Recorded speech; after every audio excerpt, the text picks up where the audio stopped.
Good morning, good morning, good morning. We are back for another episode of the Buckeye Roast. It's your boy Ron James here with my guy QP Ski. Q, how you doing? Hanging in there, trying to fix my hoodie, make sure it's working. But yeah, I'm good. How are you?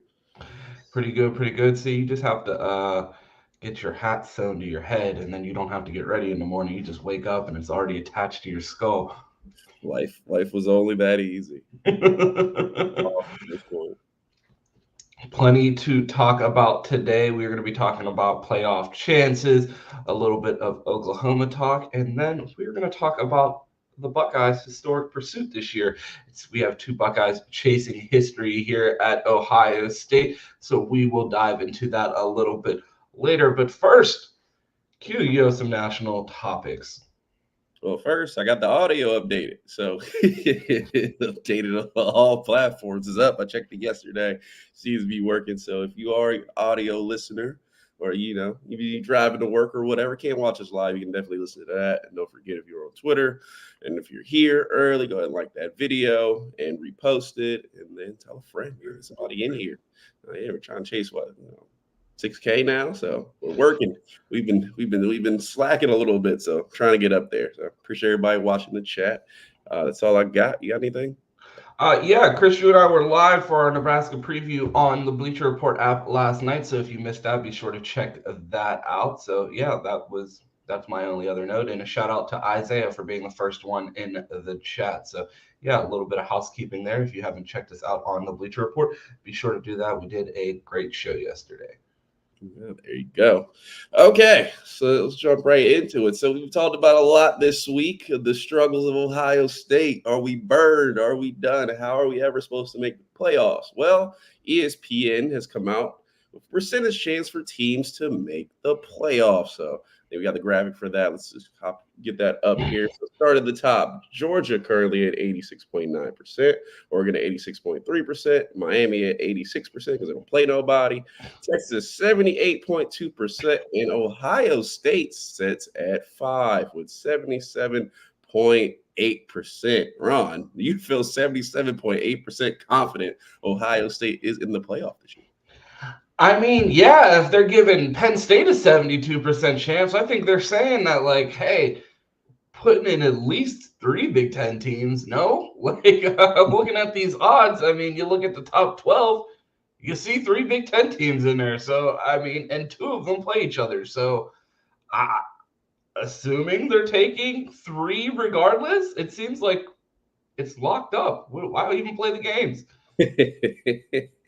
Well, sounds like, yeah, we got a few Big Ten teams in here. Does any team surprise you with their percentage to make the playoffs? You think you're like, wow, I didn't know they were that high, or oh, they were a little low for what I thought they were. I don't know who we're talking about being that high, Indiana or the people making these lists, but I mean, I guess Indiana's a surprise there. I mean, that would be the fourth Big Ten team. So Indiana definitely a surprise at 63%, especially given the fact that they play the Buckeyes. And I mean, if they lose to Ohio State, they're going to have a loss to Penn State, Ohio State, and then, or I'm sorry, they're undefeated right now. If they lose to Ohio State and that's their only loss, I mean, maybe they do get in. I'm not convinced. Big Ten lost to I guess a top. I guess where will Ohio State be? I mean, if Ohio State wins out, they're going to be a top four team. So that wouldn't be a bad shout for them. So maybe we get 17. They throw the whole Big Ten in there. What are we waiting for? Give Michigan another shot. Are you surprised by Alabama only having a 43% chance? No, because they go on the road to LSU and feel like I don't know. For some reason, Brian Kelly at home at LSU against Alabama is the Monstars. They always show up. They play well. It's a night game. It's rough to get out of there with a win. I mean, I'm kind of happy Ohio State doesn't go to Death Valley at night at LSU and have to come out there with a win with playoffs on the line because it seems damn near impossible. So I would say no. Yeah, man, it looks like tough sledding for Alabama. To see them struggle, I mean, it felt like just yesterday we had graphics up on the screen with Jalen Milroe as a Heisman potential frontrunner, top three candidate at least. And now it's like, oh man, what's going on at Alabama? It's crazy to see. I mean, you thought everything was just going to keep rolling without Saban, and it looked like that way. Especially if you watched the first half of that Georgia game, you thought, man, there's nothing more inevitable than this Scarlet A. But I mean, apparently they got some work to do, and it's not all roses without Nick Saban around. It is. Yeah, so definitely looking at here, it's going to be tight shirts. I'm trying to see what are these bottom teams who are not in the Power Four conferences and how they do in their chances, because I guess Army's 25%. You got Boise State just under 50. So it's gonna be interesting to see how it shakes out and how many of these big school teams get in and how many spots are left. Because you would feel that the teams out of top Power Four at least deserve 3 or 4 spots. So the competition for that, because none of them really going to play each other, is pretty steep here. So interesting was that. But yeah, man, sounds like we still got more than a 75% chance to get in. So the chances are in our favor, like the Hunger Games. So we'll see here. All right, moving on. I got some Oklahoma talk, and actually, I should have said this before. I have a clip for you, and I'm gonna send it to you an email, and we can play it to wrap the show. But there's something I seen, a video I seen that I downloaded, football related, that I got to get your thoughts on. So in a minute, I will email that to you. We got to play it because I gotta see your reaction to it. So look at that. But Oklahoma struggling to compete on the NIL circuit. So, former Oklahoma coach Barry Switzer questions if the Sooners can compete in NIL with Texas and, comes in the other SEC schools. He said they can raise more money than we can. We're a small state. We've only got 3.5 million people, so it's going to be more difficult than a university like Texas. Now, Oklahoma, one of the blue bloods, one of the big schools in college football. I get it. Maybe they don't have a billion people. Neither does Ohio. Neither does many of these states. I mean, who's really as big as Texas? Not many. But is he fair to say Oklahoma can't compete with bigger schools like Texas? Or are we going fair or foul here? Bro, this is bullshit. Like, I'm not hearing it. I was watching Menace yesterday, and Chris said, are we talking about the same Oklahoma NIL that was somehow able to get Jackson Arnold and the winner of the Elite 11, a borderline 5-star quarterback? Like, what are we talking about? Like, you guys just had Spencer Rattler and Caleb Williams. Like, what? Like, how don't you guys have the NIL? I feel like it's just one of these excuses of like back when teams would stink, they would just be like, oh, they're paying players. Oh, they're paying players. Like, that don't work. Everybody's playing players, and you guys have the money. Like, you're one of the biggest universities in the country as far as brand wise. Like, you're telling me you can't figure out how to get NIL and you're not able to compete. We've seen plenty of teams.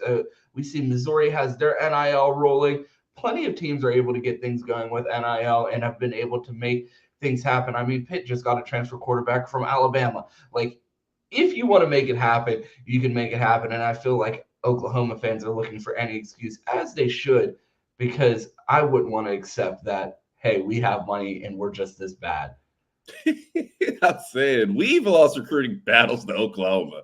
Like, I think I would say I've never looked at Oklahoma like it. I get it. We don't follow Oklahoma day to day. We don't know how their NIL is, but look, from the news point of view, I think they're doing just fine. I see a lot of guys playing Oklahoma like, dang, I wish we got him. I wish he came here. So maybe they just got those guys who, just old-fashioned elbow grease. It could get recruits coming in. Hey, we won't pay you, but you'll make it to the NFL. So they're just that good at recruiting. Apparently so. I mean, maybe they're coming there for God's NIL. Venables coming from Clemson. Maybe they got some other sort of pull to Oklahoma that they're using that doesn't have to do with NIL. But I'm not crying foul, especially for a program like that has money. So to pretend like they don't is pretty comical. The name, image, and likeness of Norman. That's what they're coming. That's what they're coming there for. All right, moving on. I got the most watched games of this past weekend. So let me run down the list. I got the top 4 for you. So at number 1, we got Georgia at Texas. That was 13.2 million viewers. So basically, everybody and their grandma watched that one. Alabama at Tennessee, 10.2 million. Miami at Louisville, 4.1 million. The ACC doesn't sell like that.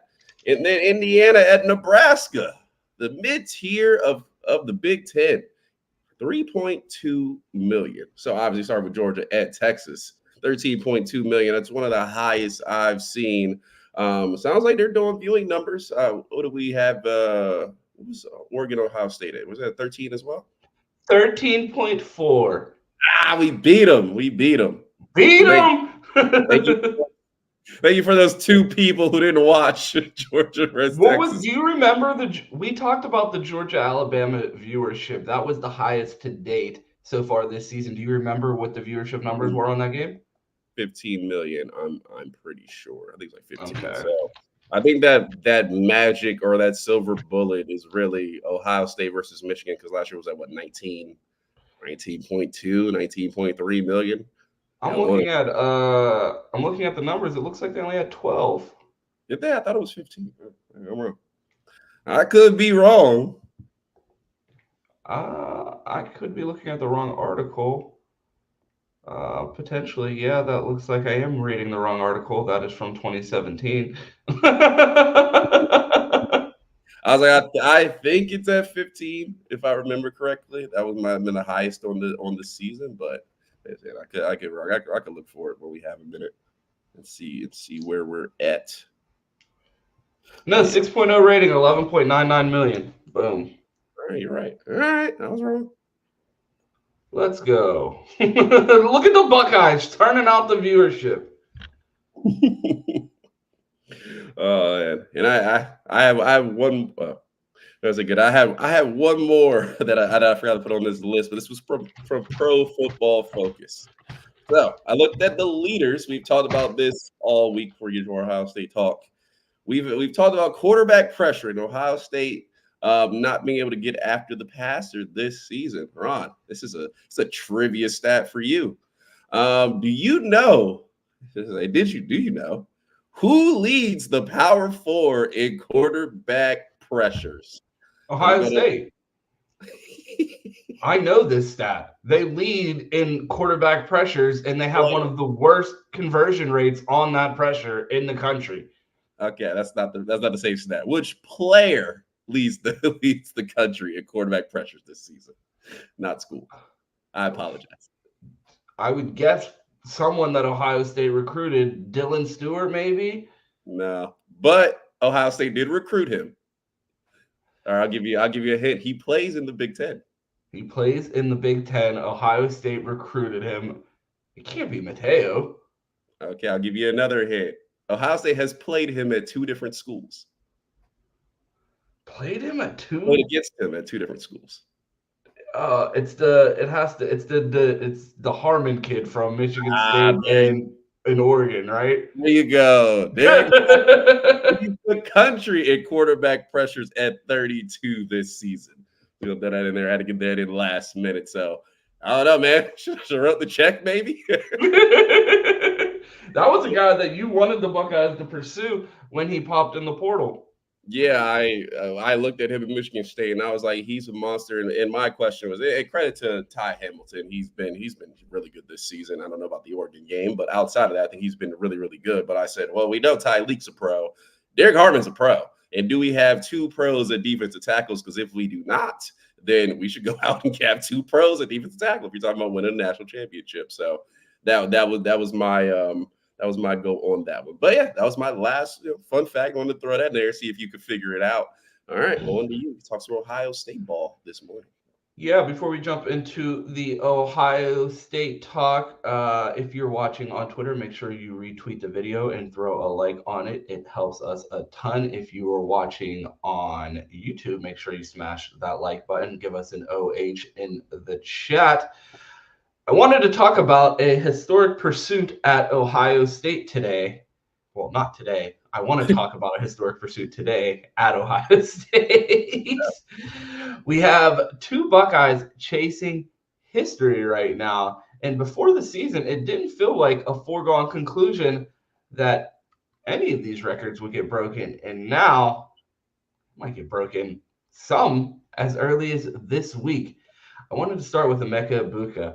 Came into Ohio State as the number one ranked wide receiver in his class. High expectations for him.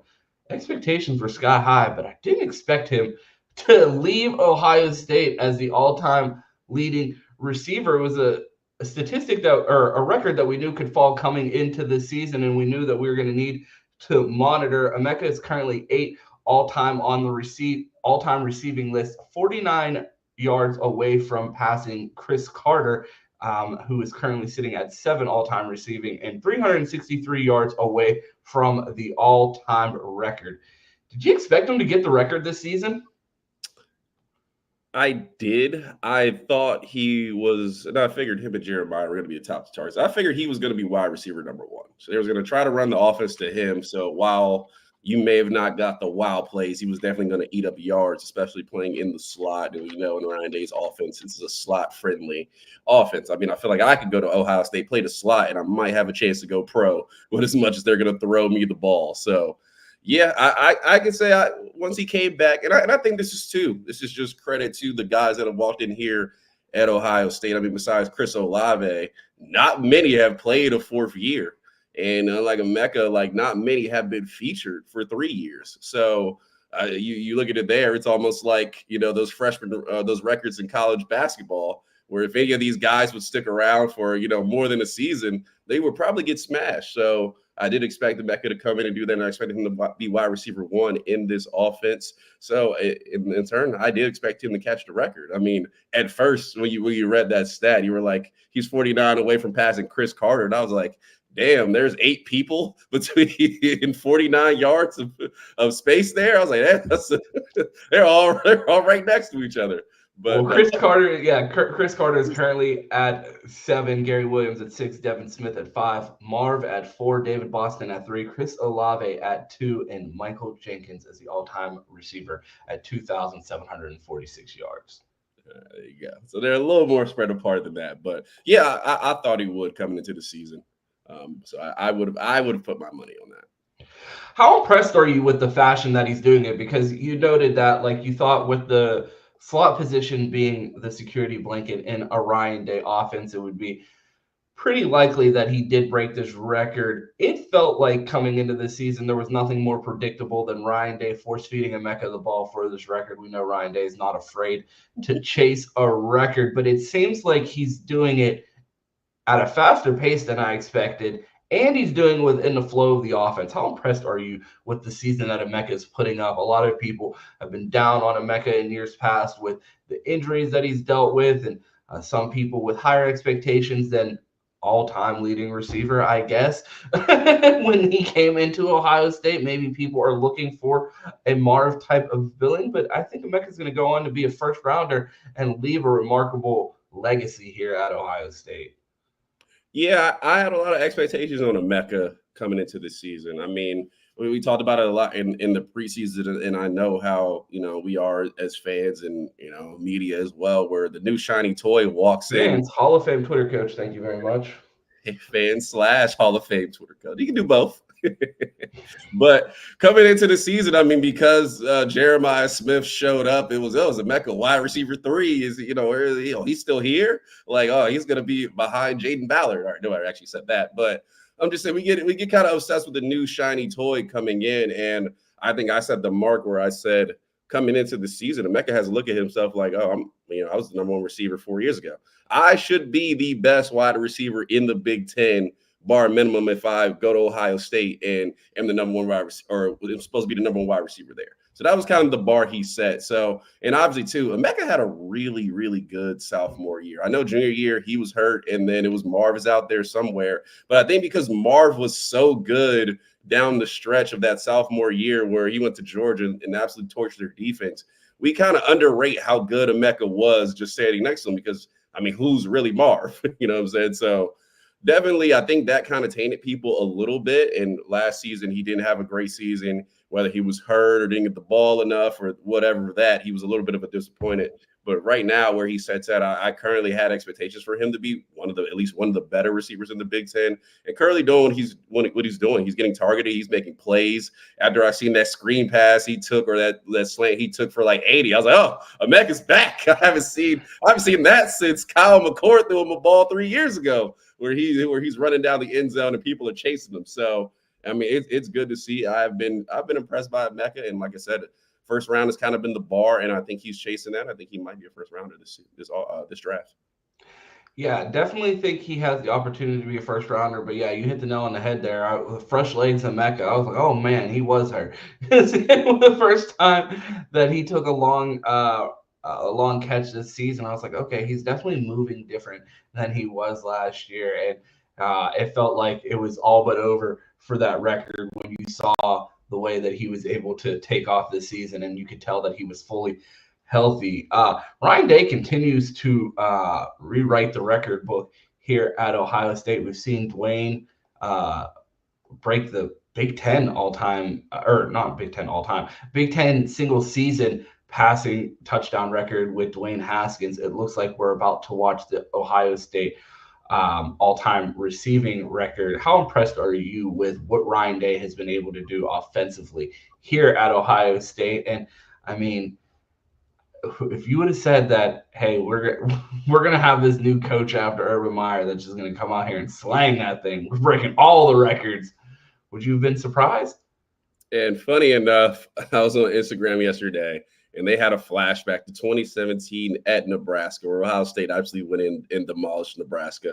And it was like Ohio State had 8 scoring drives in a row, and they go there and they start to show them. So I'm flipping through the highlights, and it's run, 15-yard pass, run, JT Barrett, run again. And I'm like, wow, how this offense looks so much different than the days of short passes, wide receivers barely touching the ball, and Urban Meyer's quarterback sneak offense is just completely different.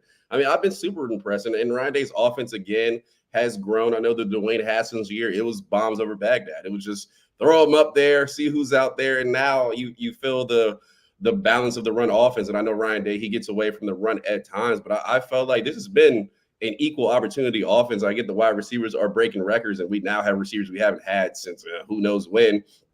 But I feel like he's impressed this offense, and his offense has shown the ability to go against the best defense of the nation and not be held to like, oh, well, we're just going to take away the pass and good luck. No, we can run the ball too. Oh, we'll take away the run. No, we can pass the ball too. We can get our quarterback and have a good game. So, yeah, it's been very impressive. And again, he continues to break the record books. And as he does that, big-time players are going to continue to come here on the offensive end. Yeah, you talk about bombs over Baghdad in 2018. I mean, we saw the injuries earlier in the season that hurt that defense. It felt like one of the worst Buckeye defenses statistically that we'd seen in a long time. And then Ryan Day said in 2021, oh, wait, just hold my beer. I got something for you. I'm about to say, Rondell Moore is still running that defense. He's still streaking to the end zone as it stops. So definitely over there. But yeah, Ryan Day has been greatly impressive. I mean, coming in, I didn't know much about him when he got here, and ever since then, I mean, he's taken off, and you get it now. He's one of the top 5 coaches in college football now. He's got money. If you need to borrow 20, go talk to Ryan Day. Definitely has the money. When we were talking about Emeka Egbuka, we mentioned that he was the #1 overall wide receiver in his class, and he's going to leave as the #1 wide receiver in receiving yards all time at Ohio State. But there's another #1 overall wide receiver in their class chasing history here at Ohio State as well. Emeka Egbuka is not the only wide receiver chasing history. Jeremiah Smith is also in the pursuit of history as he looks to shatter every single freshman receiving record here at Ohio State. Jeremiah Smith currently has 553 yards, 7 touchdowns, and 32 receptions. He could break every Chris Carter record this weekend from his freshman year. Chris Carter's records, all freshman receiving records: 41 receptions, 8 touchdowns, 648 yards. I mean, technically 10 receptions away from breaking the receptions record. 2 touchdowns away from breaking the touchdown record and about 135 yards away from breaking the receiving yards record for a freshman at Ohio State. I mean, 10 catches, 150 yards, and 2 touchdowns. Jeremiah Smith is going to break every freshman receiving record at Ohio State in 7 games. I mean, that's absolutely insane. And shout out to Chris Carter, because how long ago was he doing this? That man must have been going crazy on TV back in the 60s. Like, in the 60s, come on, don't disrespect him like that, bro. He ain't that old. There's people watching the show right now that watch Chris Carter. Stop it. Bro tried to make Chris Carter older than the internet. What are we doing here? Crazy. Bro, I just remember, like, just to put it in perspective, like, it was Chris Carter and Randy. Like, not Randy and Chris Carter. Like, Chris Carter was that guy, bro. I'm just saying, bro. The NCAA in 1961, that man was absolutely doing. He was a cheat code in the game. This man Q is like, bro, I was on the game yesterday playing with the all-time team, bro. Remember when Chris Carter and Archie Griffin played together? Like, what are we doing? Ohio State played Army in the Natty. Chris Carter was there. Oh, this man Q is like, oh, remember when the national championship got canceled for World War II and Chris Carter had to sit out? Like, what are you talking about? He's not that old. I get it. Let me stop messing around. But no, Jeremiah Smith has been absolutely crazy this season. I mean, he's as much hype as he has gotten, as much as we talked about On 3 and 247 using him every week to try to get their posts out there. I mean, he has basically been the LeBron of college football as far as recruiting has gone in the past few years. Like, everything they've said about him has been absolutely true.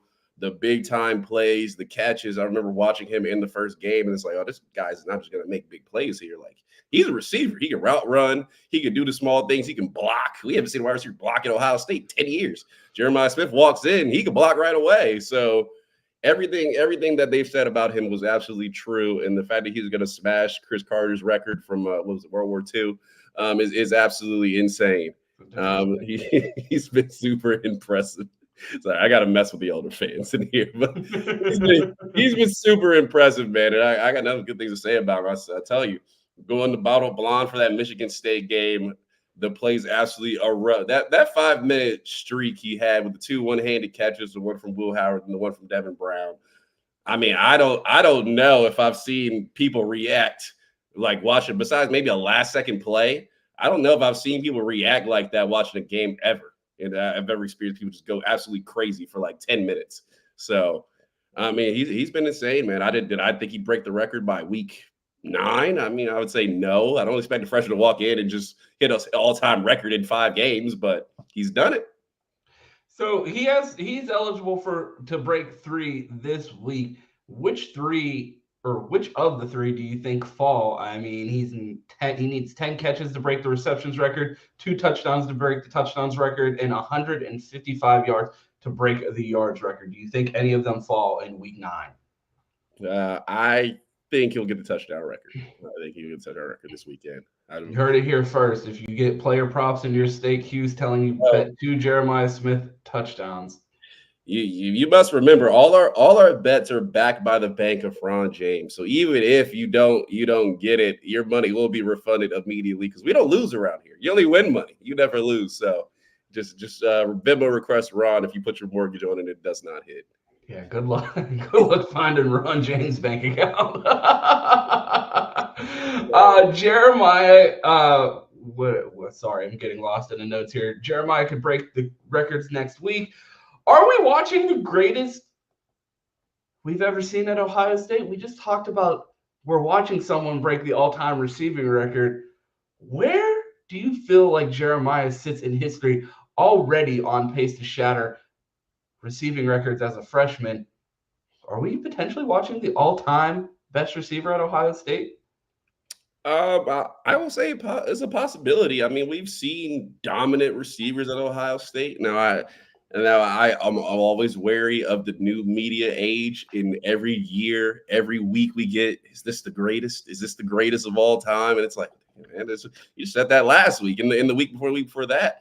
But what they've said about Jeremiah Smith, I mean, he has all the talent in the world. I mean, if he, think about it, if he's doing this right now, where I get it. You have a few freshman mistakes, but maybe him and Ryan was have came in. If they are able to keep the pace that they are right now and continue to get better week by week, and he get better season by season. I mean, Jeremiah Smith hasn't had an off season at Ohio State yet. You've seen the line. You've seen Marv from season 1 to season 2. You've seen JSN from season 1 to season 2. Like, if he is actually able to grind and put in the work and continue to get better, I think the biggest fear for Jeremiah Smith is he gets complacent, which he doesn't give that off. He says the right things. He seems to work harder, but talks about his work ethic. That's the only thing that could probably stop him from being the best wide receiver ever at Ohio State. So as long as there's no complacency there, and he's like, yeah, but that was last year. This year, I'm going to double that. This year, I'm going to be dominant. This year, nobody's going to be able to guard me. I mean, you have to say, looking right now, he's probably on pace to be the best receiver at Ohio State and one of the best ever walk through college football. Heck, 50 years, we might be talking about the Jeremiah Smith Award instead of the Biletnikoff. So I love it. I love it. I love it. We got to get, with a take like that, we got to get our guy Mike's reaction to that. Our guy Cleveland Mike of the Fans Edge here with us. Shout out to our guy Mike. Oh, with the Pittsburgh Steelers gear on. Here we go. How you doing, Mike? Doing good, man. Thank y'all for having me on today. Oh, no, appreciate you coming with that Steelers hat on. Come on, man. Hey, man. hey, when you get 6 Lombardi trophies, you holla at me, Q. Yeah, y'all was winning when Chris Carter was breaking college records, right? Back in the back when we were winning Super Bowls, they called your team the Browns. Okay, let's not even get into it, buddy. World War II, bro. Oh man, Mike, we were talking about Jeremiah Smith's historic pursuit. Yeah, we were talking about him smashing all of Chris Carter's freshman records, on pace to potentially break them this week in week 9. But it feels like Jeremiah could have his eyes on another record here at Ohio State. Terry Glenn's single season receiving touchdown record. Could that be in danger of falling? Jeremiah Smith currently on pace to have 14 touchdowns in the regular season alone. He has 7 touchdowns through 6 games. The record is 17. Is that record in danger? Man, every record is in danger with Jeremiah. Like Q was saying, man, that guy's work ethic. He says all the right thing. He does all the right things. And he just continues to get better. And with the kit, everybody talked about Mars catch radius and all of that. I want to ask you guys, do y'all think that JJ has a better catch radius than Marv? Because wasn't Marv's off the chart? It was. I mean, I'd say some of the catches Marv was making, especially his sophomore year. I mean, we forget last year he was so bogged down with the offense and it didn't run. The catches that man was making, it's not still that sideline catch. I have never seen anyone do that before, and I don't know if I'll see anyone do that again. I mean, obviously Jeremiah has mastered the one-handed catch. He's the new Odell Beckham Jr. Apparently, if you throw it one-handed, we've seen Ryan Williams try that this past week. It was just like bingo, exactly. Third row. Like I said, the one-handed catch. I think Jeremiah Smith has it down, but the catch radius of Marv. I mean, I really have not seen anybody really do that recently. So I would give it to Marv as well for right now. So Jeremiah Smith has a little ways to go, but I mean, pretty much everything else, I think Jeremiah kind of has on lock. Facts.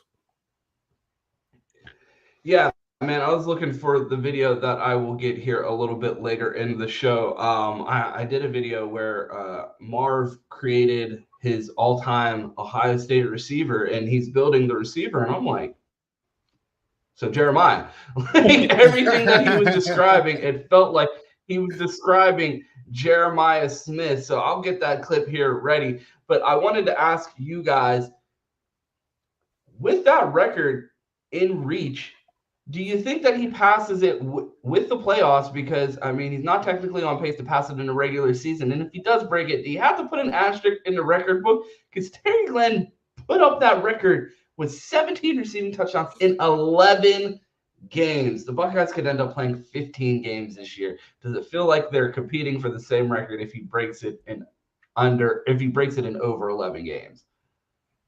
No, I'm not putting an asterisk on that, man. I don't think that putting an asterisk on it is right. Yeah, what Terry Glenn did, in 11 games is easier, but right now I would say, or not easier, but what he did was definitely spectacular.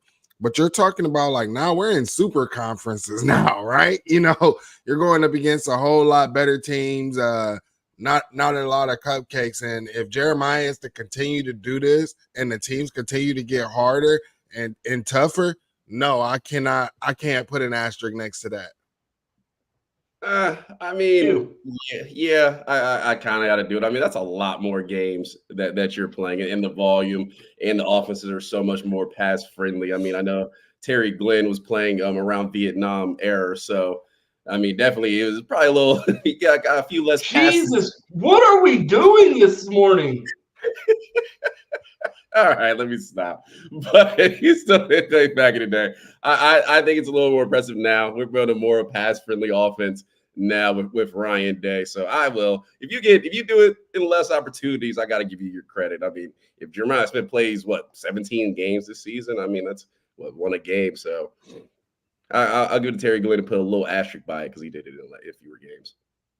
It's like the NFL. You get 2 more games this season. He broke the regular season record. He had 3 more games.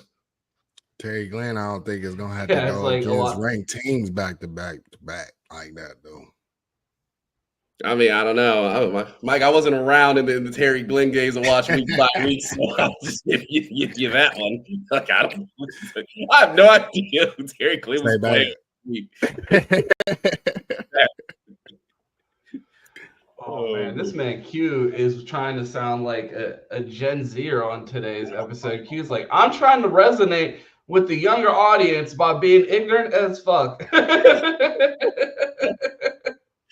already were mad at me with the Chris Carter, so I just had to pile on a little bit. But absolutely. I mean, it would be greatly impressive. I mean, if he could break that regular season record, again, if he's doing this in year 1, what does year 3 look like? It's gonna be insane, bro. What concerns me, because it's how do you keep someone engaged that is should be in the NFL right now, and you're banking on the work ethic and the pursuit of greatness, and you've heard him talk about it before, and I feel like that's what's going to keep him hyper focused through these next 3 years. I want to get to this video for you guys here. They build my perfect Ohio State wide receiver. From people that I play with, I've seen up close, I would take Chris's speed. Field has time, launches downfield, it's Olave, he's got a touchdown, Ohio State! Jeremiah Smith just had the full package of skills on display. He has elite burst and movement skills at his size. To be honest, it looked like the film was in fast forward at times. Garrett's athleticism.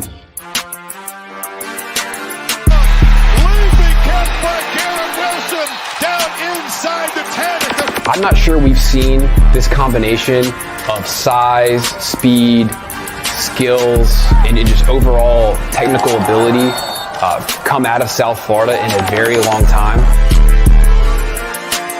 Jackson's ball skills. A 5-star player. You look as he's trying to get that ball control. He may have gotten that foot in. Goodness. Amari Cooper, Calvin Ridley, Jerry Jeudy, those types of guys. 5-star prospects, first-round picks.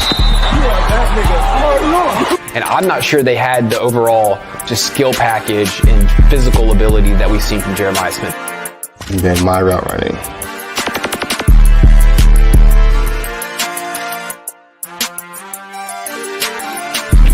Film doesn't lie, and when you flip on Jeremiah Smith's tape, you'll see why he is the truth.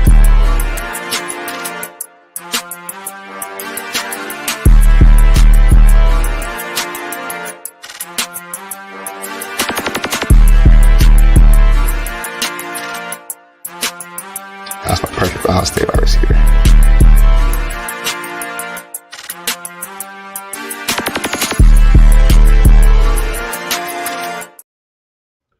It looks like we're watching a Frankenstein created by Brian Hartline of all of his best receivers in Jeremiah Smith. You see shades of JSN, you see shades of Marv, you see the Chris Olave level speed, you see the Garrett Wilson athleticism. Am I wrong in my assessment that this guy embodies the best attributes of what we've seen from the greatest wide receivers, not the some of the greatest wide receivers at Ohio State? I mean, I'd say no. Those are all there. I mean, is he primed them in every attribute right now? I mean, probably not. But like we said, he's got 2.5 seasons to go get better at every single angle. I mean, I almost forgot how crazy that JSN catch was in the back of the end zone. I just reminded me. I was like, that's an absolutely insane catch. I mean, I don't know what is more crazy to y'all. That Jason catch in the back of the end zone or that Marv catch where he was able to stay in bounds with one leg?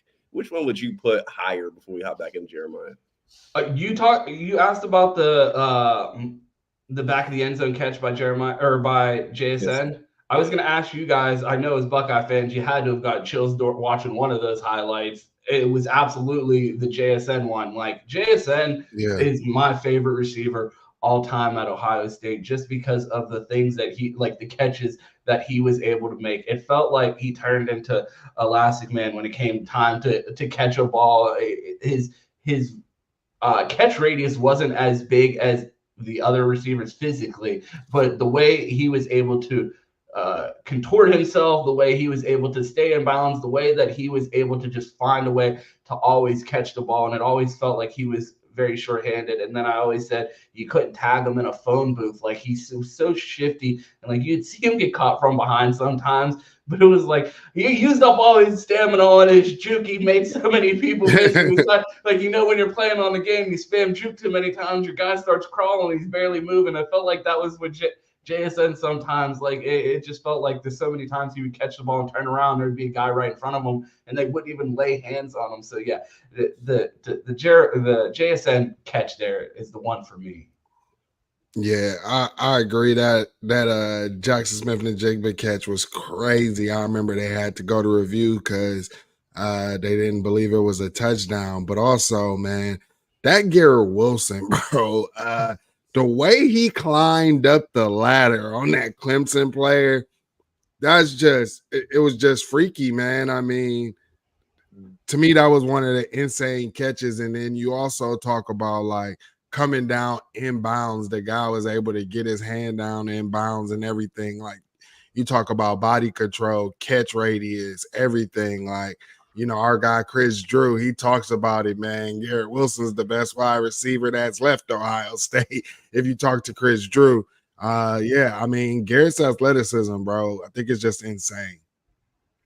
Yeah, I would say that. I remember, and I'll throw back a little bit. I remember we had a lot of like Julian Fleming hype, and we go to that. And Ron was talking about we go on the road against Nebraska a couple years ago, and it's like, oh, Garrett's out. Like we got the #1 wide receiver for the class last year. He's finally going to play. We see him unleash, and we see JSN catch that slant, juke a dude in 3 yards of space, and absolutely ball it to the end zone. I was like, yeah, never mind. What are we talking about? This JSN guy.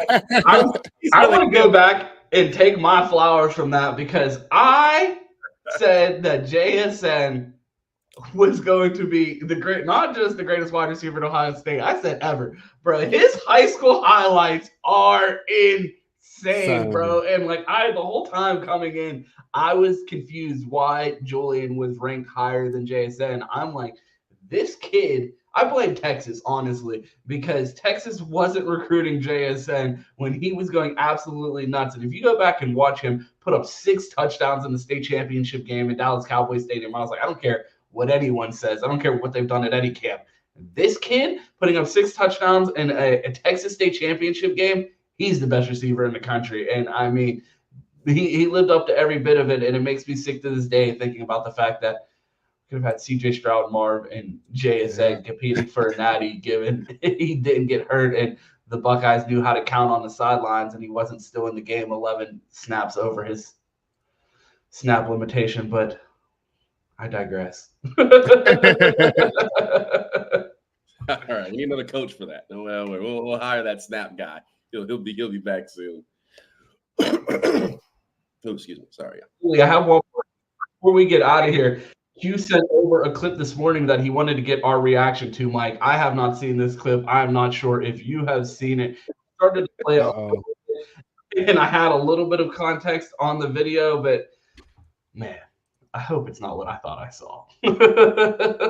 Hey y'all, I cannot believe my eyes. These boys is out here playing flag football with full pads on. We gonna call this the Charmin League because this shit softer than toilet paper. Nah, deadass, my son will get CTE before he ever participate in some shit like this. And where are the fucking lines? Why are there no lines on this field? What are they doing? As a father, I will always support my kids, but I swear I ain't showing up to this shit. Pee-wee football started at like 5 or 6 years old. These boys look like they 9 and 10 out here. I'm just genuinely confused and concerned by what I'm seeing right now.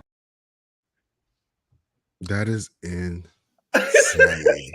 What? Hey, why put the pads on if you're gonna play flag? There's nothing wrong with playing flag football. Like I think flag in youth sports is great, and if you want to play flag, I mean, plenty of research that shows there's plenty of people that started playing football later in life don't need that early contact if you're not interested in it.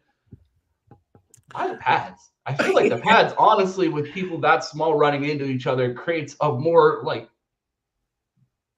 injury risk as far as putting a carbon fiber helmet on these kids and telling them to run into each other. Like, I don't know. And I feel like they're probably less in control, being that they feel like they're invincible because they have pads on. So I don't know, man. Why pads and flag? I don't get it. Either play tackle football or take the pads off. It's one or the other, at least for me. I mean, I have seen, golly, flag football with pads on, man. I have seen guys go out there, wearing like football pants and a football jersey out there, playing flag football. I've even seen, if you've been in high school or whatever and they had a little tournaments, it's not, I wouldn't call it flag, but you wear your helmet and it's like 2-hand touch, right? I've seen that, right? But I mean, also like in college, I played like flag football in the murals. And I remember like a guy got down in like a stance, like almost like as if he was going to tackle me. And I had to run out of bounds. I almost ran him over. Like that's my mentality. So it's like, what happens when you actually go play a real football game and you're thinking, oh, I'm supposed to grab the flag and dude runs over you or something, right? Like, just imagine it's going to mess with their mental, bro. I would not do that. I don't recommend it. Hell to the nah, bro. What was that? How many championships do you think that team would win in Glenville? None. Table, right? None. None. They wouldn't even score. What are we talking about? None.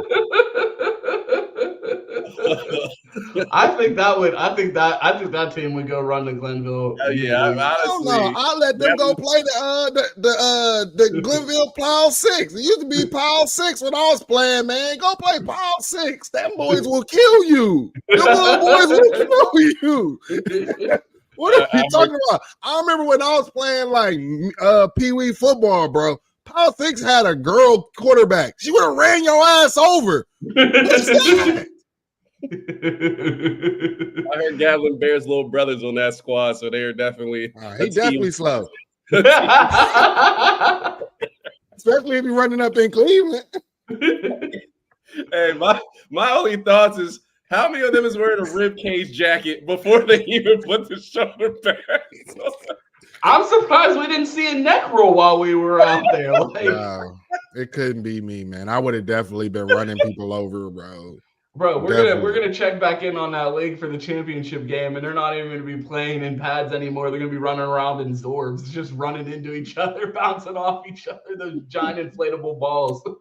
I need the injury report after week 7. Let's see how many players they're down. We know who didn't create that league. I saw it. I was like, yo, I gotta get there. That is crazy. Charles said that was the Niles Little Red Dragons. There's no way. Oh, Charles, you've been telling us all this time, and these boys playing flag with full bats. I have to fight, bro. If my little cousin or something was out there like, yo, I got a game today, you will come out. All right, I'll come out and support you. And I walk in there and I see that. Hey, y'all, I cannot. Your video is crazy. I was about to say, I was nervous. I was like, there ain't no way. Charles was not. Shout out to the Little Red Dragons out there playing in the Super Bowl this past weekend. One other thing that I wanted to get to before we get out of here, Ryan Day did give a little bit of an injury update and said that Lathan Ransom is day-to-day. He is dealing with something, but it doesn't sound too serious. But he also listed Mine Williams as week to week with a torn ACL. So believe what you want there. It doesn't seem like the injury to Lathan is long-term, and the Buckeyes seem to expect him back. I don't know if he'll be playing this Sunday. Are you guys or Saturday? He'll be playing on Sunday soon enough. Your guys' thoughts there. Are you believing Lion Day, or is he, do you think Lathan is healthy? No, I mean, I believe, I don't know what his injury is, but obviously he has some sort of injury because there's no report and then he's day to day. So something is going on there. I don't know the severity of it, but like I said, the secondary has depth, especially in the safety room. I know the guys are young. They haven't played yet, but I mean, again, you get the lineup next to Caleb Downs, and we got Malik Harper who's played snaps. We've got McClain who's got a lot of hype early in the year. So I'd say if Lathan needs to get it healthy, let's not do Tommy Eichenberg and put him out there with 2 casts on. Like, let the kid get healthy. I don't want to be criticizing him for missing tackles if he can't move because he's got a leg injury or something. So I'd take 2 casts Tommy right now, but I'm just saying I don't need him chasing down people in crutches. Let him get healthy. Let him get the time off he needs to. Obviously, Penn State is a week away. That game's a lot more important. I don't think Lathan Ransom should not be the difference in the Nebraska game. So if he's not healthy, don't play him. Yeah, I mean, I agree with everything Q said, and to take a different approach on it, man. I mean, would Ryan Day tell us the truth about a Lathan Ransom injury if he's actually out for the season? Ryan Day's big on trying to protect guys' draft stock or whatever that is, and things like that. And I believe in Ryan Day's other press conference. A lot of people said that he was throwing truth bombs out there, but I feel like in some areas he was lying. So who knows? Yeah, I mean, I know Ryan Day is a big fan of the show and he watches, so maybe he'll steal from that that little league, and maybe they'll start practicing like that to keep the Buckeyes healthy this season. Hopefully Ryan Day can take something from the show today. But man, that's all I have, man. It was a super fun show today. Glad to have our guy Mike here. If you missed it yesterday, Mike and Terry did a great show for the Fans Edge right here on this channel. If you need some more content to check out today, make sure you check that out. Make sure you check out me and Chris Drew in the Bleacher Report app yesterday. If you haven't seen that, make sure you go check out that video. Fellas, that's all I got. Let the people know where they can find you. Okay, go ahead, man. Well, you can find me at 216_wildboy on the X app or Twitter app, whatever you still calling it. Thanks, kids. Yeah, and then this Saturday I'll be on the Voice of College Football post-game show right after. So check me out there, and then we'll be back at it, me, Ryan, and Cam, for Buckeye BS after the bye week. So make sure y'all check that out. We'll be talking all things, Nebraska after we've settled down from the Nebraska game and probably rewatched it, Oh, before we get out of here, Q, I had one more note that I forgot to bring up on the show. Guess where I'm going tonight? Where? I'm going to see Kyle McCord play football. Oh, what? man. Oh, Lord. What is this, Kyle's second Friday night game? Yeah, bro. Kyle McCord is like the Mr. Friday Night Lights for college football. It's Thursday, I guess. It's a Mr. Weeknight college football player, because it feels like I'm watching Kyle McCord not on Saturdays every week. But, I mean, as many of you guys know, my family has season tickets to Pitt football and Pitt volleyball, surprisingly, #1 team in the country right now. But, yeah. tickets to the game, going to the game with my cousins. Cam's pulling up on me in Pittsburgh. We're going to go check out some Kyle McCord. He hit me up last week and said, hey, your boy Kyle's playing right down the street from your house. You have no excuse for not going to see this game. You're going to go watch him in 4K. So we're going to go check out a former Buckeye, and what some may argue that are Miami fans, maybe the best quarterback matchup in the ACC, Eli Holstein and Kyle McCord. Cam Ward may have something to say about that, but we're going to go check that out today. So have a little bit of a Kyle McCord update on tomorrow's show, and maybe a little theme as well. Q, let the people know where they can find you. Yeah, man, I'm not hard to find. City Boy Quitting on Twitter here every morning at 8 a.m. We actually were pretty on time this morning, so I don't want to see the complaints anymore. We back. But we back. We have a new system to make sure that we're here kind of on time. We're only 3 minutes late today. We're gonna be on time tomorrow. But yeah, everybody, make sure you hit that audio. Go and subscribe if you haven't, both on Spotify and Apple Podcasts. Thank you for joining us there. I'm City Boy Quinn again on Twitter. Minor League Films are here on YouTube and Instagram, TikTok, all those places. Ron, get us out of here. If you want to find me, you can catch me tonight at Heinz Field watching Heisman frontrunner Kyle McCord. If you want to catch me online, you can catch me on the timeline at 2Ts. It's 2_TES. You can catch me here weekdays for the Buckeye Roast here at 8 a.m. with my guy Q. You can catch me Sundays with Mike and Cam for the flagship Buckeye BS. You can catch me Saturdays on the Menace to Sports platform for the best damn college pregame show and post games on the Chuck on Buck post game. And then, of course, Wednesdays in the Bleacher Report app at 5 p.m. with Chris Drew. If you missed those shows, make sure you check out the replay. I don't like to toot my own horn, but I think Chris and I put on an amazing show yesterday. So if you missed that, make sure you check that out. We appreciate everybody tuning in. A big thank you to our guy Mike for joining the show. Be sure to check out him and Terry on Wednesdays on The Fans Edge. We appreciate those guys joining us on Tuesdays and Thursdays. And you guys know how this show ends. It's always go Bucks and, of course, OH. IO. Yeah.